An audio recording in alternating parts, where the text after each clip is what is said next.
Welcome to Behind the Paranormal with Paul and Ben Eno. Why and how is people becoming possessed? Is it becoming more common? Why is the Vatican being more open about the subject, at least by their standards? Hello, and welcome to the 315th edition of Behind the Paranormal with Paul and Ben Eno. I'm Ben, and those questions came from my co-host and partner in the paranormal, and tonight's guest, my dad. So this is the second show in our two-part series on possession and exorcism. But before we get to our very serious topic this evening, it's time once again for our weekly paranormal contest. Last week's question was, what is a common sense word for a close encounter of the fourth kind? Well, lots of people answered that one correctly, but Lisa McGrath from Hayes, Kansas, who says she is a new listener, was the first with the one-word answer, abduction. Very simple, that one. I digress a little bit. I don't know why I said common sense word. Anyway, this... yeah, it's common sense. You're getting abducted. All right, this week's question isn't so easy. In what year was a photograph taken of an alleged alien above the Arctic Circle in northern Sweden? Well, anybody knows that. Oh, yeah, common sense. Yeah, right. And get that right and win a copy of Turning Home, God, Ghosts, and Human Destiny by tonight's guest, my dad. So on to our topic, rather. Last week, we talked about the history of belief in demonic possession, and my dad told us about some of his experiences, especially while researching voodoo in Haiti and while working in psychiatric hospitals while studying for the priesthood. He also talked about some of the 10 exorcisms he participated in. Was it 5? Was it like 4 of which were on the same person, or was it 6? Three of which were on the same person. Sorry, yeah. For some reason I thought it was an even number. This week, he'll get into what he really thinks is behind all this, and the idea that possession is becoming more common. So, Dad, can you give us a quick summary of what you said last week? Sure. Yeah, we talked about how common the idea of humans uniting with spirits has been throughout the history of religion, and I used the rather disconcerting example of watching people get taken over by loas, as they're called, during a voodoo ceremony in Haiti in 1984. It certainly was a confirmation of our idea of parasites using people's energy as food sources. Now, I also mentioned that 3 of the 10 exorcisms I witnessed, as you just said, in hospital environments were performed on the same person who never seemed completely cured. Also, we talked about the standards that were used to judge whether someone was possessed or just mentally disturbed, and among these being phenomena taking place near the person over which they could have no physical control, drastic changes in personality, impossible physical strength, and knowledge of things they couldn't possibly know. We also talked about a common theme on many of our shows, how parasites throughout human history seem to have pretended to be gods and literally taken over whole tribes and communities, using people's egos against them. You expanded on that idea from a shaman's point of view. I also said my ideas about this started to expand way beyond what I assumed based on my seminary training as the years went by. So looking back on it, what kind of entities do you think you were dealing with in these possession cases? Well, that's the big question. Working on subsequent cases over the years, I believe that what we were calling demonic possession is simply the most extreme form of entanglement a human being can have with what we call a parasite today, a non-human life form that lives by feeding on other life forms from parallel worlds, sometimes more than one at a time, that it is able to access, and we've seen that in several cases, one of which we're working on right now. Because the people writing the books, at least for the last few thousand years, haven't been too swift on the uptake when it comes to quantum physics, multiple worlds theory, or even exobiology in the true sense of the word, we conceive of these parasites only in terms of folklore, because that's the only way we know how to grasp the concept. Instead of immediate realities or threats that can walk right behind us, our families, or even our nations, parasites entered folklore as vampires.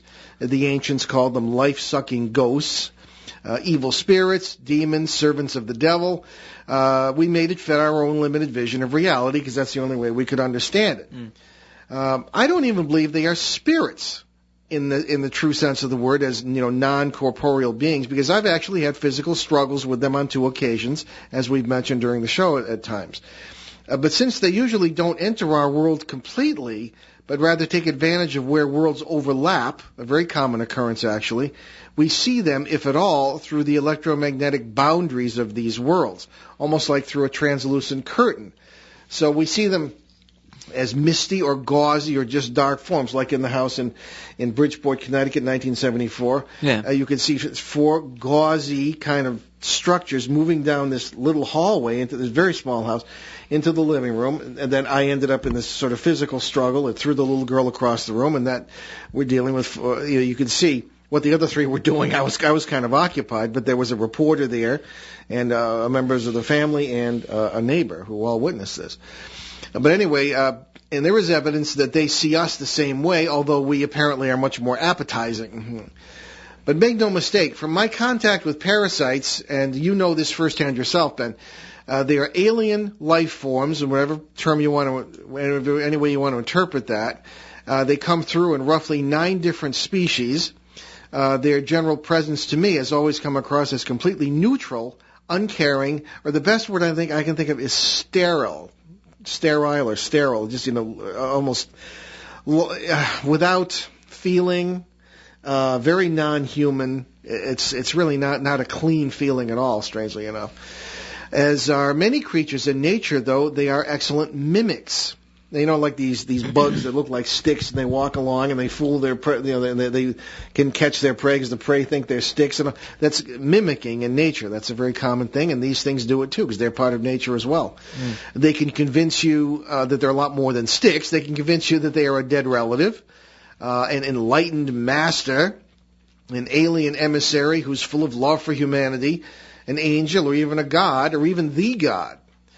While it's certainly possible to encounter one of these things in your life, I certainly hope we all encounter God, certainly at some point, the real one, it takes good sense and good discernment to tell what is going on in the multiverse, whether you're really dealing with what you think you're dealing with, and that's the big thing. And as you said, if it starts feeding your ego, watch out. And that's what happens, I think, a lot of times, and we'll get into that later. But we as a species are very aware of parasites, but we don't understand what they really are, so we put them in fairy tales. And even when they literally drop into our lives in an unmistakable way, as in poltergeist activity or possession cases, we still use folklore remedies to try and get rid of them. So how does possession occur? Well, that's a really complicated question, and it was problematic for me, certainly in the beginning, as I watched these things occur. Most commonly, you can trace the whole process of the from an initial contact, so to speak, between the victim and the parasite, often through that person's involvement in some occult practice, especially Ouija boards. Now, it's too bad last night on our CBS edition we didn't get into that issue of Ouija boards and seances with Dr. Andrew Nichols. We could always have him back. Well, we're going to have him back. Make that the center instead. Absolutely, I don't even know what we started talking about. You can't do much in an hour. No. Anyway, the Ouija boards are a real problem, and I can only call what happens bonding between the parasite and the victim. In 1998, I actually had a case with a female victim, and this is right over here in the area of Pasco, Rhode Island, near where we broadcast. The female victim was writing love poems to the parasite. The thing had convinced her that it was a disgruntled lover from a former life. Now, fortunately, that situation was dealt with before it resulted in any kind of possession or anything of that kind. And there are degrees of possession. We'll get into that a little bit later on. It's not always this overt kind of a situation. But again, that's not always how it happens. Sometimes the process can result in poltergeist activity and not possession. I strongly suspect that this depends on the kind of parasite involved. They all seem attracted to human negative energy, but different species seem to feed on it in different ways. And possession can be one result. As to what the nature of possession actually is, this is where it gets really weird. First, a parasite can't just waltz in and take over someone's personality and body. I believe the victim has to, in some way, give some sort of approval, no matter how small, for this to occur. And this is enshrined in folklore, even. I always use the example of the story Dracula by Bram Stoker and Jonathan Harker from London, the real estate guy, is standing in front of Castle Dracula, And the good count comes to the door and says very clearly to him, if you enter, enter of your own free will. So he's giving his tacit approval to whatever's going to happen to him. Yeah. I mean, at least that's how it comes Well, that happens through. in a lot of other vampire movies, too, like in Nosferatu, that happens, too. Oh, is that right? I've never seen Nosferatu, believe it or not. Really? Well, sorry. Yeah, well, I don't know. We'll have to watch it sometime. But no, but the point being that this gets carried over into folklore. So much of folklore is based on something that really happened and something that's real, and it has it's picked up baggage over the years. And we, as I say, we mythologize it. But the idea that you have to be kind of an approval of what's happening is there. Now, certainly, that's not hard to believe when the victim is devoted to the Ouija board or has Saturday night seance parties. They're ringing the dinner bell for parasites by the very nature of what they're doing. So that's not hard. As with any other predator in nature, parasites prey on whoever in a group is most vulnerable. You know, you see the wolves going after the caribou up north. I mean, they'll always take down the sick ones or the ones that are the slowest, and that's kind of nature's way of ensuring, supposedly ensuring the survival of the healthier species. And in the same way, parasites are predators. They go after the most vulnerable. I've seen situations where the parents were good-for-nothing drunks, no discernible love in the household, and the older brother was out selling drugs. But the young girl of 12, and this is a real case I worked with, had a good heart, managed to maintain a sense of right and wrong despite the odds against her, but she was the one in the family who ended up, at least at the time, judged to have been possessed. She's the one who got the brunt of it. She was vulnerable. All the evil around her, no guidance, a house with no love in it. She was very confused and very frightened. This is not the one that we had to do 3 times. She had no friends, either because people thought her family was unsavory or, and this eventually led to the exorcism, weird things started to happen pretty much wherever she went, even at school. We were told that she would walk into a room and the whole place would shake at times. Now, again, this is northern New York State where there's a lot of serious seismic fault lines. Oh, yeah. But I could never coordinate anything seismic with what was going on with this. Anyway, pictures would fall off the wall, things would fly off shelves, little kids would scream because they said they saw dark shadows moving around the girl, and again, I wasn't making the decisions here. Had I been doing so and had I known what I think I know now, this wouldn't have happened this way, but she ended up being exorcised. Anyway, push came to shove. The exorcism seemed relatively uneventful, but successful. She ended up in a foster home, and I never heard any more about it. Then there are other cases where it doesn't seem fair either. I mean, looking back on it, I'm not sure she was actually possessed in that case, but another phenomenon that is much more common, demonic or parasitic oppression. I think that might have been the case. Oppression is when they kind of come after you, they pick on you and feed off you, but actually possessing you does not occur. Possessing of your faculties or whatever they believed at the time did occur. Now, it's harder to see the tacit approval of any kind of possession I've been referring to when the victim is a young person who apparently seems entirely innocent. Now, I've heard of cases where a messed up parent has actually cursed a child and some serious parasitical consequences have occurred. If you can imagine that happening. You mean like a curse, like I'm going to put a curse on you? Yeah. I mean, there are a lot of ethnic groups around the world that still do that kind of thing. What? Not very commonly, but I actually was. Is this a Disney movie? What is this? No, well, no. These things happen, Ben. You know, the kid, you know, is the person, the parent is a jerk in the first place, has no positive force in their own life. And the kid may be doing something they consider wrong, or is a pain in the neck, or is eating too much, or something, and they sometimes have been known to curse the child. Very often they'll regret it. You know where I ran into that? I ran into it in Haiti when I was in Haiti, and the voodoo priest was telling me all about it, and I got confirmation from the Roman Catholic priest, okay, and that's where I heard about that. But I've heard on several occasions, second and third hand, that has occurred, and it has resulted in a lot of parasitical complications, even possession, as unfair as that may seem. Yeah, belief is a powerful thing. Oh, yes, it is. Well, you know what? Not to digress, but you know what the elder, Aboriginal elder in Australia told me. The one I had that long conversation with that sort of confirmed a lot of the multiverse ideas that I have today. He said, You know what? You know why you never point your finger at somebody? Why not? It's an ancient belief that when you're pointing your finger, or what they call pointing the bone, they sometimes will point a bone if they're putting a curse. It's an ancient belief that can transfer negative energy to you. So that's why it's considered impolite, even in our society, to point your finger.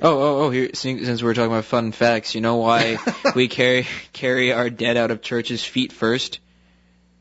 And why they nail down, and why they drill coffins. Oh no, they do carry priests out feet first too. Okay. Yeah, it's because it's an ancient practice dating from the ancient Norse and other ancient tribes that they thought that they would come back to life and zombies and stuff, and they didn't want the zombie to see where they were coming from, so they took them out of their houses feet first, and we still do that today. Well, I didn't know that. Yep. I looked at the zombie phenomenon when I was in Haiti as well. We'll have to do a show on that. Zombies. Yeah. We can read the zombie survival guide. You look around the streets these days, sometimes you wonder. Oh, yes. Anyway, so, and also the Aboriginal elder said, the curses only work if you believe in them. Mm. He knew that. But people have any kind of belief, again, approval here, or belief, then bingo, you can have all kinds of problems. Turns into Merlin's mystical shop of wonders. Well, I don't know, but he didn't say that. But anyway, but there are also cases in which parasites seem to follow families for generations. The next generation literally seems to inherit the parasite, whether they appear to deserve it or not. And I suspect this may be the situation in a case in England that you and I are now consulting on, the one in Manchester. Oh, yeah. Correct. And that could involve possession. You've got 3 generations of people involved in this, and we're only just beginning to look into it, and we'll see what happens. But I've run into that on a number of occasions. The funny thing with some of these parasites, we've mentioned this on the show before, particularly with the case of the one we call X, the well-known artist in New York City. See. These species that are sort of lower shelf kind of bargain variety species of these parasites will at times seem to forget their own origins when they are attached to a human being for a long time, or where they spend a lot of time partially or completely in our own world, our own part of the multiverse, and away from their own. So I've noticed that they're at times very afraid. There was one exorcism in particular where it was a sort of a low species, and I remember it was terrified. Not of what we were saying, but I get the impression, but because it didn't know where to go, it didn't know what to do, and it didn't want to admit it. That's just. But I've run into that time and again. It's like a teenager. Yeah, some of them act like children. They're 2-dimensional thinkers, and they don't remember where they came from. Mm. And some of that came out a little bit in the Bell Witch case in Tennessee in 1817, 1821, where the thing was running around the county giving agricultural advice, but it couldn't remember its own origins. It said that it had been, when people would ask it, a lot of people would ask, "Who are you? What are you doing here?" And it would say it had Native American connections and had been in the area for centuries, but it couldn't remember anything else. It or they, there were 4 of them, couldn't really remember anything else, or at least so it said. And sure enough, in that area before had been the mound builders, as we call them today. We don't know much about them, probably maybe related to the Aztecs or the Incas. But they did human sacrifice. They did human sacrifice. Yeah. So what's going to feed parasites more than that? What gave them the idea of human sacrifice? Probably the parasite. What else would?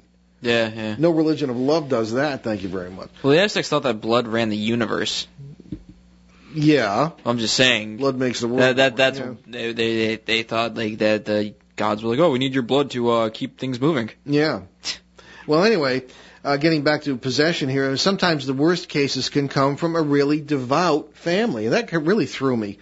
That happened in the Bridgeport poltergeist affair of 1974. Now, again, this never got to possession. It was just a poltergeist outbreak. But we often talk about that case on the show. I just mentioned it. The appearance of a full-blown possession case in these situations is very rare, but could have roots in 2 factors I've noticed when it comes to families that are very devout. Now, first, I've seen a number of parasite victims, especially younger ones, whether victims of poltergeists or even possession, who in one way or another actually enjoy the attention. Even in devout families, children can feel ignored. The little girl in the Bridgeport case had a devout Catholic family, but they smothered her with overprotection and isolation. She had no siblings. to have all sorts of important people in the house, including network journalists, in that case, was a real treat. And she told me so in so many words. Of course, the parasites got a certain amount of mileage out of that attention as well, because they fed off that as well as the kid did. Yeah. And this girl, I don't think I ever saw her in 3 days in this house of stuff flying around. I don't think I ever saw her really afraid. Once or twice she did, but generally she seemed to kind of enjoy it. That's not really healthy. No, absolutely not. So in a way, this could have led to something even worse, tacit approval. We sat around, because again, this is 74. I didn't know what I think I know now, as I say.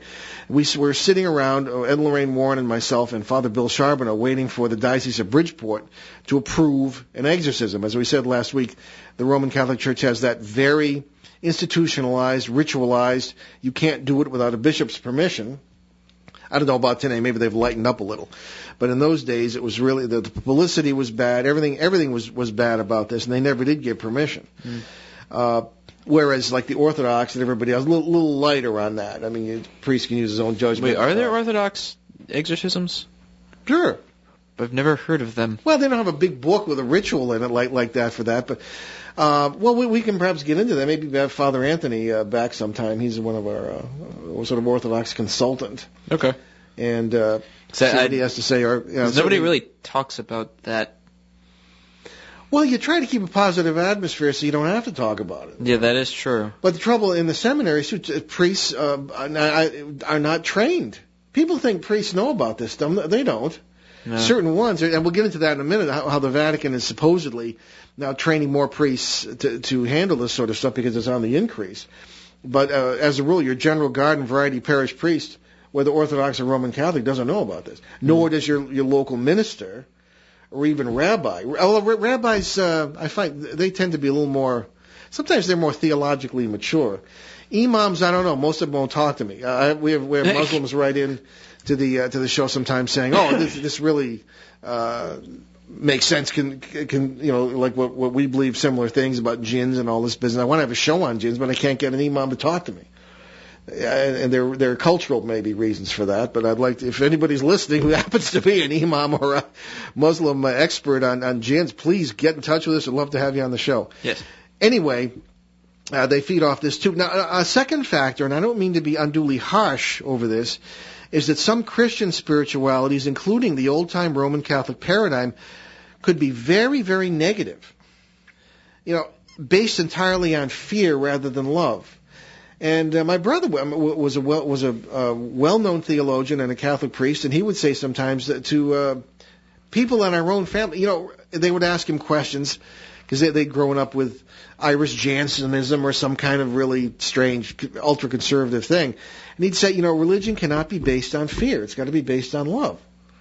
And, bravo for that. It's true. So you have these people in Bridgeport, if I may say, as much as you can judge, had a very old-time kind of negative, fearful spirituality. And that's because that sure didn't do much to help the parasite situation. So I was brought up to believe that if you ate a hot dog on Friday, you'd go to hell. Right? I mean, for Pete's sake. But anyway, parasites feed on fear. So maybe that's part of the problem when families appear to be very devout and still have these issues. I always feel bad. Like, everybody bashes Catholics all the time. Well, I mean to bash anybody. I'm not saying that's where I learned to love God. I'm not saying you're bashing them. I'm just saying, like, everyone else is like, Catholics. Well, I'm standing there. I'm a student for the Catholic priesthood, and I'm watching these devout people with pictures of Jesus and the Virgin Mary all over the wall, and the pictures are being torn off the wall and thrown into a pile, but by some force you can't see. People are screaming, and the priest is waiting for permission to do something. It really was surreal and didn't make any logical sense about why these people were being permitted to go through. Anyway, but obviously in ensuing years I've come to different conclusions. But I mean, I just say that's the paradigm I'm speaking from. That's what I saw, and it didn't make any sense. All right. Nobody helped these. Most people just, they're like, I don't like Catholics. But anyway, so... I love Catholic. Why? You went to all Catholic schools. What are you talking about? No, like, I've just talked to a lot of people that are like, a lot of people are very... Well, if you look at some of these...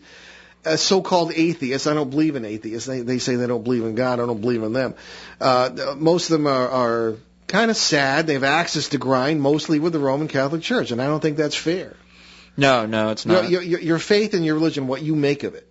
Yep. And Roman Catholicism and any religion you can name just about works for many, many people, and that deserves respect. Yeah. So, right. Well, back to this. We're going to take a break. Oh, okay. Sorry. Just kidding. Okay, so hold that thought, as they say on the radio. And so we're going to take a break here. You're listening to Behind the Paranormal with Paul and Ben Eno on WOON 1240 AM and ONWorldwide.com in New England's beautiful Blackstone River Valley. Stay with us.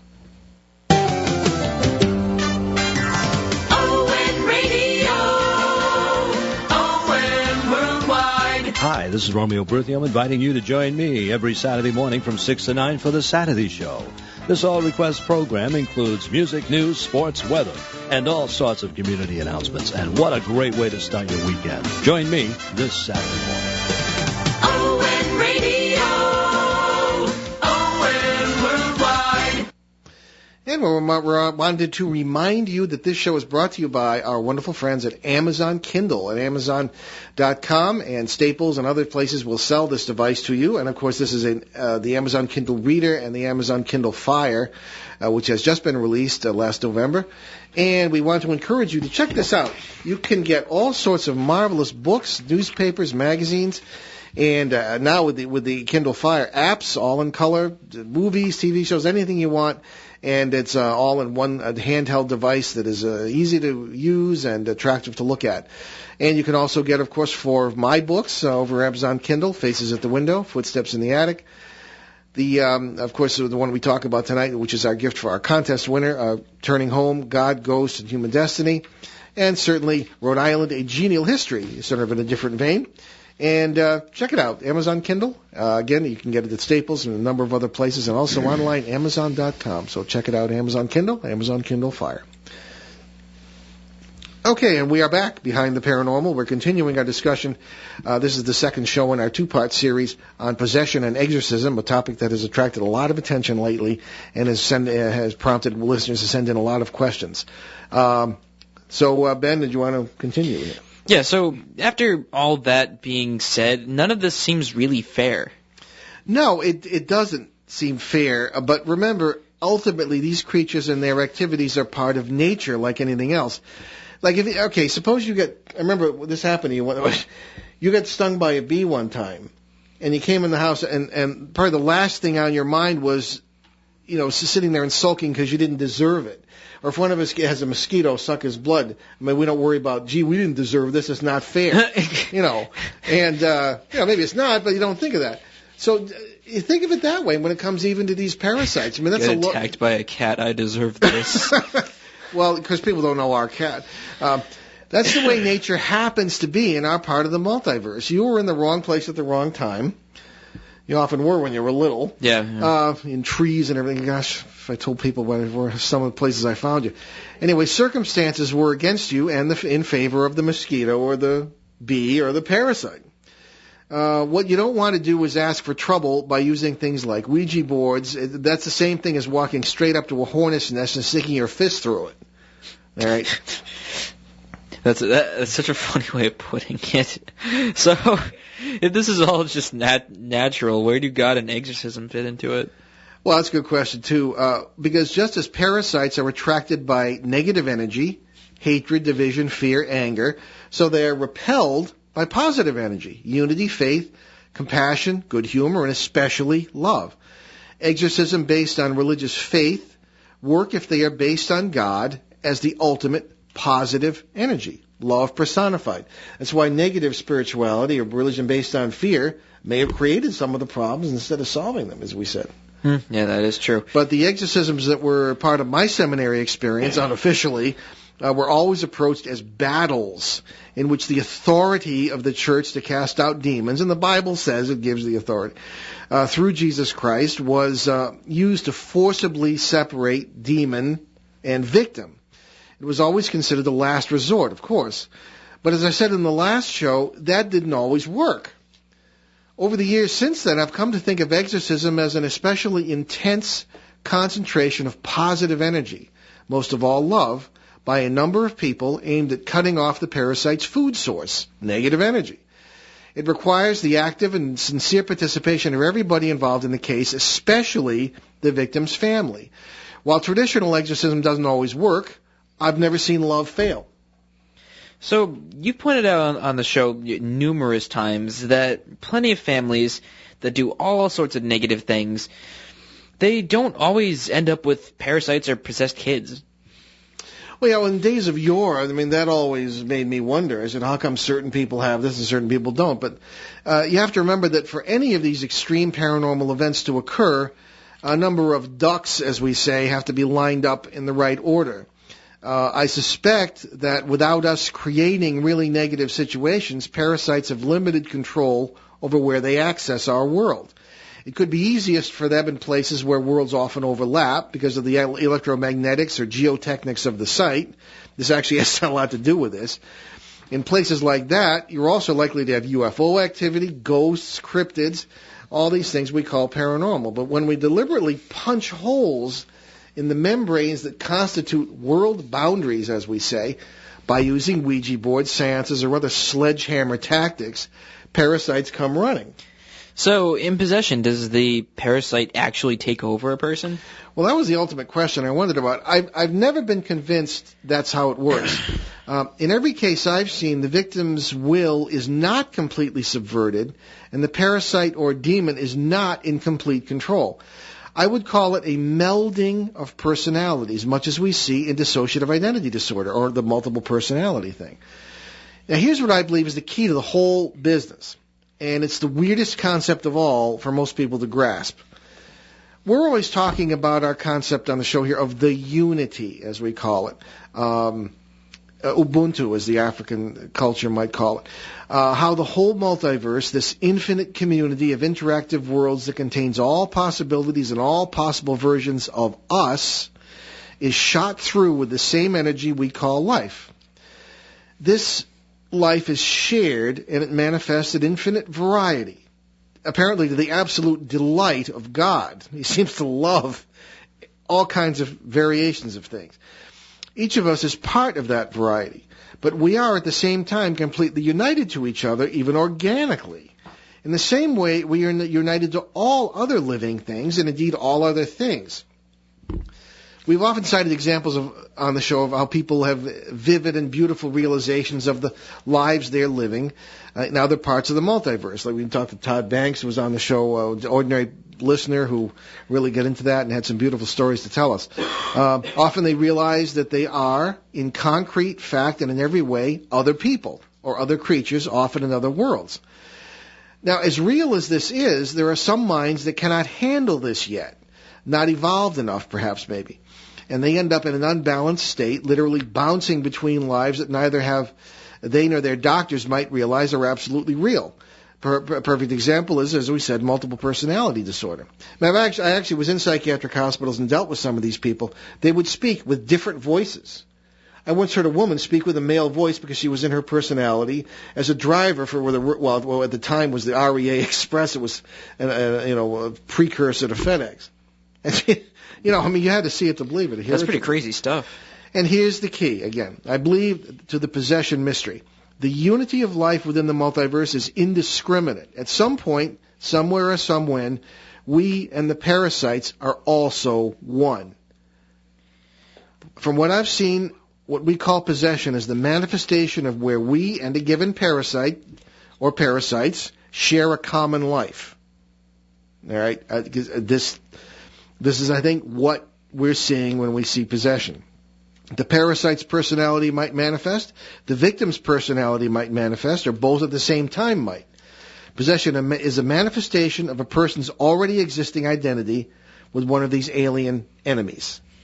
Right? We're all one among ourselves, but this, as I say, it's indiscriminate, and I think that's what we're seeing. How do the parasites get involved? Well, because they know how the multiverse works. A part of their nature is apparently to travel to whatever worlds they have access. We've seen them working in different worlds at the same time. In the Vermont case we're working on now, or the case in the King of Prussia, Pennsylvania, I worked on in 2004. So wait, would you say that our earliest ancestors that knew of all this stuff, as you pointed out in other shows, would you say that after that time period, possession by parasites and or being bothered by them got more increased the more developed we got? I think that might be a point. I think that, and as we've said often in the beginning of the human race, apparently as far back as we can know, and again I looked at the oldest cultures that we know about, the Andaman Islanders, the Nicobar Islanders of the Indian Ocean islands there, that area, the culture reaches back easily 80, 90,000 years without a break. The Aborigines in Australia, 30 to 40,000 years. The San and Khoisan Bushmen of Africa, 150,000 years of unbroken memory. They worshipped one God in the beginning. Yeah, you had spirits, you had different things, but there was a notion in our and not I'm not the only one who came to this conclusion. People doing archaeological work in the Middle East in the 1930s said this may be hard to believe, but apparently people worshipped one God before they worshipped many gods. And I think parasites had a lot to do with it. Look at the Babylonians. You go back 8,000 years, maybe 10,000, and you come to this civilization that sprang up, bingo, like out of nowhere in like a couple of years.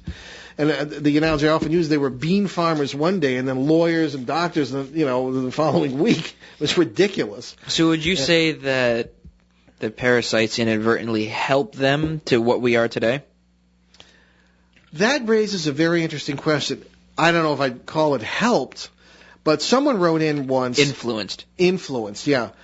I think, I don't know if it's that simple. I think there's a balance because just as there are parasites out there, as you might say, there are also ourselves, our ancestors, the things that folklore refer to as angels, good neighbors, so to speak, who also know about parasites and perhaps are victims of them and are in a position perhaps to help us in one way or another because they're more up on the multiverse and how it works than we are. And so there is a balance there. But the question arises, there does seem to be something unique about our species, about this planet and our species.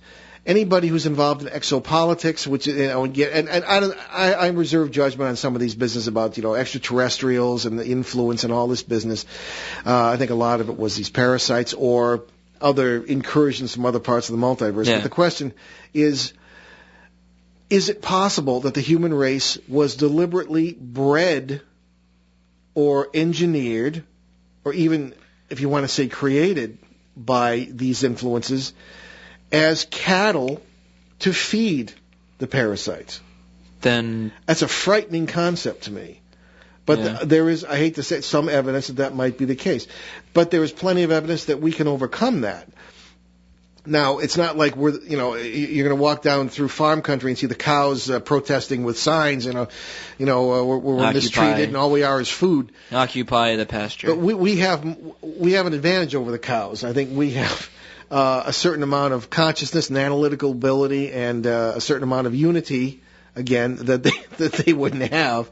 We also have posable thumbs and stuff like that are real handy. Yeah. Good pun. But it's just a matter of interpretation. So we probably will never find the answers to these questions. But I just think the influences. Why do we're the only species that I know that creates huge funds and organizations to go out and help those who are starving. And if you want to put down the Catholic Church, well, remember the Catholic Church goes out and heals the sick, takes care of the dying and the poor, and that deserves some respect.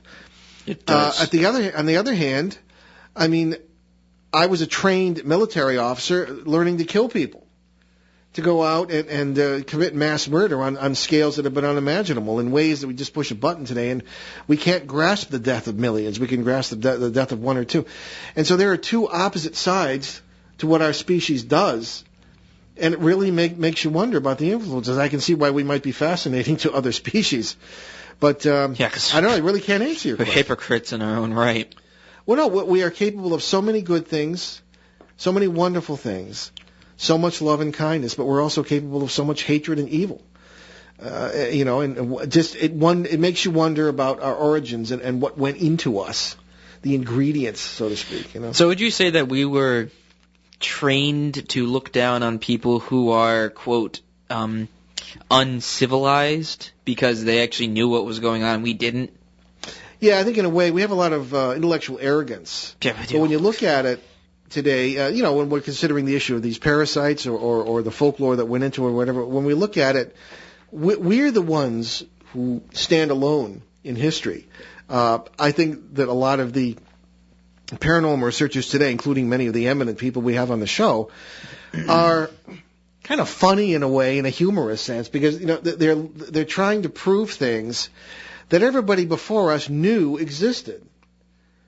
And I long ago gave up trying to prove to science, quote unquote, that ghosts exist or that there's a quote unquote afterlife. I mean, this stuff.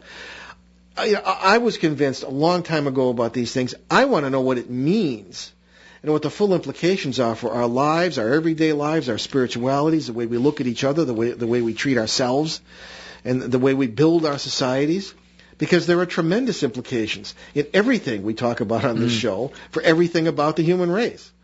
Yep. All things affect each other. Exactly.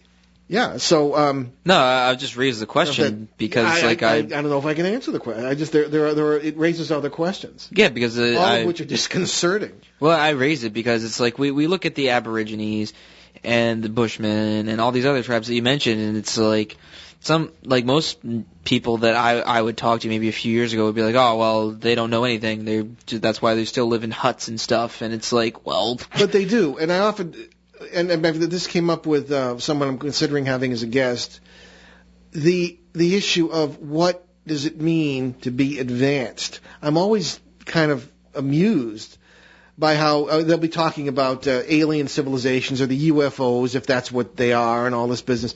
And you have the advancement is in technology. They have all these gadgets. They can fly from planet to planet or world to world, whatever it is they do. Yeah.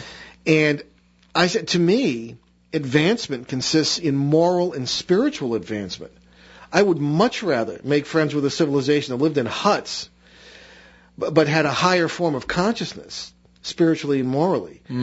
Than some kind of UFO jockeys who might be moral and spiritual nitwits, but can fly from planet to planet. I mean, you see what I'm getting at? Yeah. I don't know if I'd trust. I don't know if I trust our civilization. If I were look what happened to the Native Americans, lied to. Yeah. And I don't know.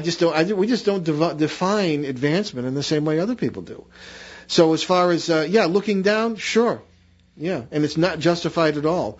These people have a wisdom and a maturity in their societies and cultures that we just don't have. Oh, we're just stupid and arrogant, well, but it's stupid. I mean, why do we have shows like this if we're stupid? I mean, I like to think we're contributing something to human thought here. Yeah. And so are many, many other people. We ask questions that need to be asked because our society has not answered them, whereas others have. Yeah. Well, the thing is, why do we always deny the answers that are right in front of us? Well, because I think that something that's right in front of us is simple. We think in a complicated way. How many students of math and I was just going to say math. Say, well, I can't understand this, or just, and then if you have a good teacher who really explains it, is that all there is to it? Well, yeah. Oh, Yeah, like my physics teacher was like, you guys just like to overcomplicate things. And yeah. We do that. Maybe it's we needlessly complicate the world. We needlessly complicate our lives. We never get any older than 12 emotionally in this society. And we ruin our families. Our schools destroy knowledge. As I've said, our parents destroy families. Our churches destroy faith. Because that's what we do. We do everything. We do everything backwards. We don't see the big picture. True. Anyway, I didn't mean this to be a lecture on philosophy, but anyway, so want to kind of get back to the topic. No, they're all good questions. Our last 11 minutes of the show. We hear a lot. We've been hearing a lot lately about the Vatican training more priests to be exorcists. So what's that all about, Ted? Well, I've been surprised in recent years by some of the Vatican's behavior about this subject. in particular, and about the paranormal in general. But I think there's much more that comes from the Vatican I think there's a lot of things that come from the Vatican that can't be taken at face value. I have several friends, all priests, who have worked or do work at the Vatican, and they're not talking outright, especially not to me. But from what I have heard unofficially, there are two reasons for what appears to be their opening the door a crack on this subject. One, since instruction in the paranormal is not part of normal priestly training, I mean, look what I had to go through to get it, they might feel that more priests should be educated about it simply to respond to the intense interest in the paranormal that characterizes society today. That makes perfect sense to me, and I've been urging that for 40 years. I used to tell them, because there was a lot of paranoia after the Exorcist film came out, and that's when I was working on this. And, clam right up. So, if you just come out and say, just tell people, this is what we believe, this is what it is, this is where Hollywood got it wrong, and don't worry about it, it's under control, and et cetera, et cetera. Instead of they just clam up and didn't want to talk about it. They nailed people like me who actually were studying under some pretty good people. Anyway, this is a long time ago. Another reason they might be opening up about this is the possession, as they understand it, might be becoming more common. That doesn't surprise me in the least. Many families are in chaos or simply have ceased to exist on all economic levels. People have children by all sorts of other people, as if they were barn animals, and the children come last. Even in some families that appear to be together, parents and children don't even know, let alone appreciate and love each other. Division, animosity, and chaos rings the dinner bell for parasites. And we got to go going on a global scale. On top of that, stupid television shows about the paranormal are, even if they don't mean to, enticing thousands of teens into experimenting with the occult, which usually means Ouija boards. Even so-called ghost hunting, which so many people are approached as though it were stamp collecting or bird watching, can be extraordinarily dangerous. If the Vatican notices an upsurge in possession or other forms of parasitical activity, such as oppression or obsession, I'm the last one to be surprised. So, I don't know. I don't want to name any particular groups, but we occasionally have contact with ghost hunting groups, just out of a need to, I think, to learn and maybe get to know what they're doing. And I always notice, not always, but in many occasions notice, maybe you have too, Ben, that, they dress in black. Sometimes they wear skulls on their, I mean, that's not healthy. No, it's like, I don't want to say like it's an obsession with the occult. I don't know how to put it. Yeah, I don't know. Well, that might be it too, or they look at it as a dark, dingy thing where it's like, ooh. Well, the websites, all this spooky music and all. That just unintentionally makes it really goofy. Well, it does. Well, I've had people point out how how refreshing our website seems. We don't do that. We're pretty matter of fact. They are being redesigned, but they're not going to be redesigned with spooky music and silly skulls and everything else going on in that particular situation. So we have time, I think, for one or two emails here. And let's see. This one is from Steve Durand in. I wonder if we have a call coming in. Is that for us? Oh, okay. Well, Steve is going to have to wait in Boston. We'll take a call here. Hello, you're on Behind the Paranormal. Hey, how you doing? This is good. Let me turn up the audio. There we are. Okay. What can we do for you, sir? So, you guys are talking about all this paranormal stuff. I just want to, chime in. You think movies like, like that Devil Inside Me, that's the newest one, and like Paranormal Activity, this gets people all jazzed up and excited about this, and like how you were saying, there's tons and tons of, ghost hunting TV shows and stuff, and do you think this is anything that you think, like, the clergy should be concerned about now that, a large mass of teens and young adults are watching this and getting more involved?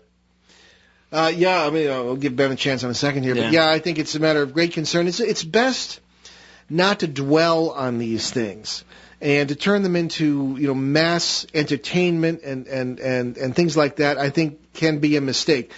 They are facts. They do exist. They can teach us a great deal. But I'd say if people are going to be interested in the paranormal, that they should concentrate on the positive aspects of it. Much like we talk about on the show on many occasions. Ben?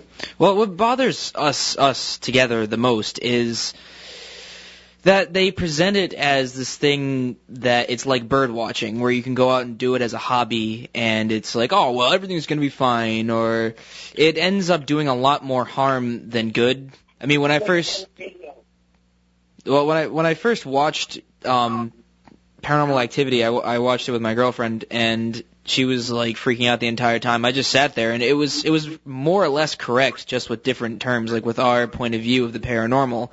But it just, I got the feeling it tried to be like, oh, well, this is what happens when you do things the wrong way and when you don't get, like, people who know what they're doing to help.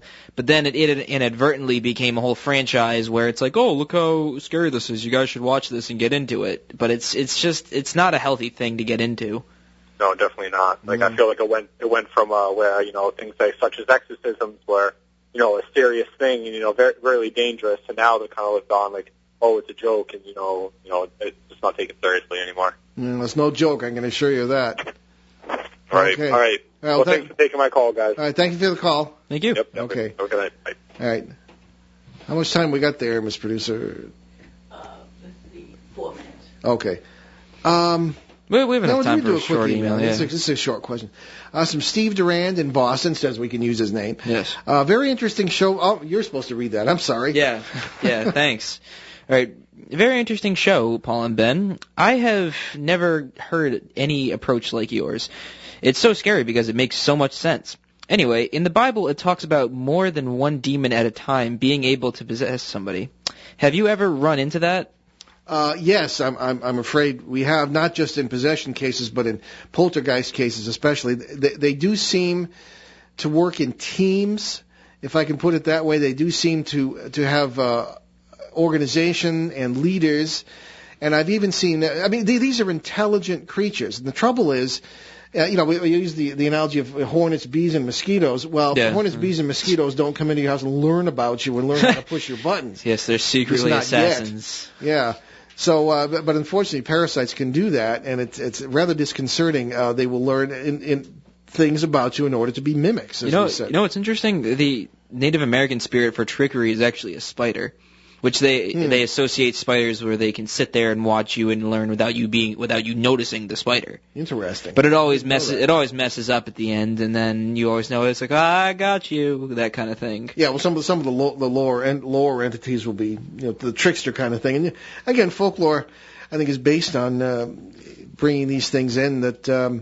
With understanding them in a way we know how to understand them, and through folklore. Yeah, putting them in terms we can understand. Yeah, exactly. So, okay, well, so in other words, it's a big yes to that, Steve, unfortunately. And if you look at the Bible, the Gerasene demoniac had legion.